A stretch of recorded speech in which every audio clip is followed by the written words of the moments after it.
Guys, welcome back to new content classes. Today we will start a new topic in physics, electrostatics. आज हम कुछ MCQs करेंगे electrostatics के. So first question: if a plastic rod rubbed with a fur is made to touch two small pitch balls suspended nearby, then which figure shows their final configuration? मान लीजिए हमने एक pitch ball लिया है और एक rod लिया है. तो रॉड लिया है तो रॉड को अगर हमने है किसी फर से रब करा है तो रब करने के बाद उस पर एक कोई भी चार्ज प्रोड्यूस हो जाता है. और वही रॉड हम इसके पास लेके आए हैं पिच बॉल्स के पास लाने की वजह से उस पर एक कोई भी चार्ज प्रोड्यूस हो जाएगा. उस पर रॉड का चार्ज जो होगा वो पिच बॉल्स पे आ जाएगा. तो पिच बॉल्स का जो चार्ज होगा वो दोनों पिच बॉल पे सेम होगा.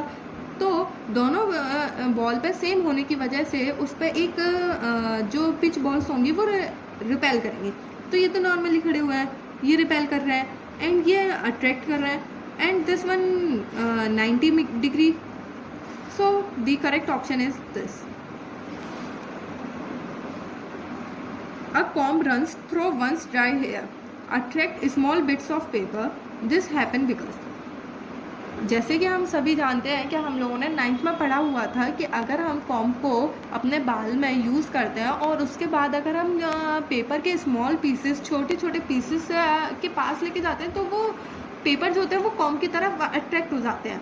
क्यों होता है ऐसा इसलिए होता है क्योंकि जो कॉम्ब से अगर कॉम्ब को हमने अपने बालों से यूज़ करा है, बालों में यूज़ करा है, तो उस पर एक चार्ज प्रोड्यूस हो जाता है और वही चार्ज पेपर के पास लेके जाएंगे तो पेपर जो होगा वो पोलराइज्ड हो जाएगा कॉम्ब से. तो उसका जो पेपर जो होगा वो पेपर कॉम्ब पे अट्रैक्ट हो जाएगा, मतलब पेपर जो होगा वो कॉम्ब से चिपक जाएगा. So comb is a good conductor? No. Paper is a good conductor? No. The atoms in the paper get polarised by the charge comb? Yes. This one option is correct. The comb possesses magnetic properties? No. So the correct option is this. Once a metallic sphere A is given positive charge, whereas another identical metallic sphere B of exactly same masses of A is given equal amount of negative charge, then मान लीजिए एक sphere है A और एक sphere है B, दोनों ही identical हैं और A जो है वो पॉजिटिवली चार्ज्ड है, तो जो A और B जो है वो नेगेटिव है. तो दोनों का मास जो है वो सेम है, सेम मास है. सेम मासेस होने की वजह से इस पर जो चार्ज है नेगेटिव ये इसका भी सेम होगा और इस पर जो इलेक्ट्रॉन्स आएंगे वो इसका मास बी वाले का वो बढ़ाएगा, इंक्रीज होगा मास इंक्रीज होने की वजह से mass is so the option is correct this one. Because mass of A and B still remain equal? No. Mass of A increase हो रहा है? नहीं. ए का मास तो इंक्रीज हो ही नहीं रहा. मास ऑफ बी डिक्रीज हो रहा है? नहीं. सो the option is this. Let's begin our fourth question. In nature, the electric charge of any system is equal to. जैसे कि हम सभी जानते हैं, if the charge on electron is taken as elementary unit, so the charge on any body will be some integral multiple of the charge. So अगर हमने Q equal to n लिया और इधर अगर हम n की वैल्यू 1, 2, 3 से कुछ भी रखते हैं तो वो जो चार्ज होगा तो चार्ज जो होगा वो integral multiple of least amount of charge के इक्वल होगा. So the correct option is this. Fifth question. If the charge on the body is 1 nanocoulomb then how many electrons are present on the body.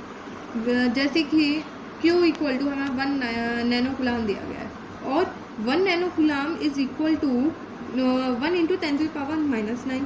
तो ये हो जाएगा 1 into 10⁻⁹ coulomb. सो N हम जानते हैं, जैसे कि एन हम जानते हैं, चार्ज हम जानते हैं 1.6 into 10⁻⁹.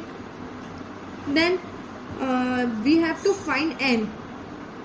So from this formula Q equal to NE we can find N easily. So the answer will be this one. Charge on a body Q1 and it is used to charge on another body by induction. Charge on second body is found to be Q2 after charging. So after charging by induction, the charge on the second body will be less or almost equal to the first body. So by numerically, Q1 is greater than and equal to Q2. So we can also write this Q1 over Q2 is greater than. Option is this. Force F between two charges varies with distance between them. We know that according to the Coulomb's law, force between 2 point charges, that is F is directly proportional to 1 by r square. So the graph between the F and R will be shown in the option C. The unit of electric field permittivity is, we know that the formula of force is F equal to 1 by 4 pi epsilon naught Q1 Q2 over r square, and electrical permittivity is epsilon naught. So the epsilon naught is equal to Q1 Q2 over 4 pi f r square. Then we will find Coulomb into Coulomb over 4 pi की तो कोई unit ही नहीं होती, then Newton into meter square. So the unit will be Coulomb square over Newton meter square. So the option correct is this. Ninth question. When the charge of a body become half, the electric field becomes. So electric field is directly proportional to the charge. We know that electric field जो होता है वो directly proportional होता है charge के. So when the charge of the body become half, so then the electric field become half. अगर electric body का charge जो हाफ हो जाएगा तो इलेक्ट्रिक फील्ड का भी चार्ज जो होगा वो हाफ हो जाएगा. सो the correct option is this. What is the angle between the electric dipole moment and the electric field strength due to it on the equatorial line? As we know that the electric dipole moment is a vector quantity whose direction is along the axis of the dipole, pointing from the negative charge to the positive charge. अगर हमने मान लीजिए हमने कोई एक diagram बनाया, जैसे कि मान लीजिए ये एक वो है, तो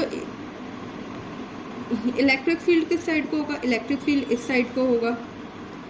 electric field and electric dipole होगा moment, electric dipole moment.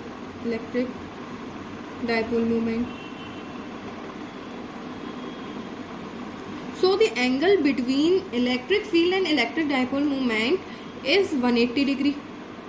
So the correct option is